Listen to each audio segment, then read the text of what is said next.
काय आहे ना, माणसाला काय वाटतं, म्हातारपणाला मुलगा सांभाळेल. हा. पण असं काय नाही हो. कशाची मुलं सांभाळतात काय.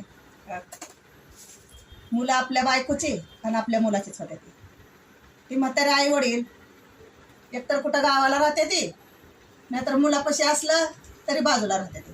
कारण मुलं बघतच नाही ती. आजकाल भरपूर ठिकाणी असं चाललंय हो. आता गावी गेले होते मी, तर बिचारे आई वडील, मुलगा हाय, मुलगी हाय.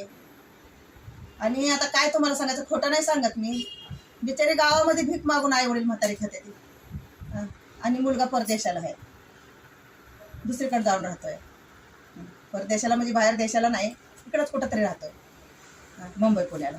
आणि ते आई वडील बिचारी गावातनं भीक मागून आणतात आणि ती दोघं खातात. मनात आलं होतं यांचा हिडीव टाकावं म्हणून, पण आणि पुन्हा हिडीव टाकला तर आणि ही करतात ना, बोलतात ना, शेवटी गावचा संबंध असतो ना. अशी परिस्थिती आहे आजकाल म्हाताऱ्या आईवडिलाची.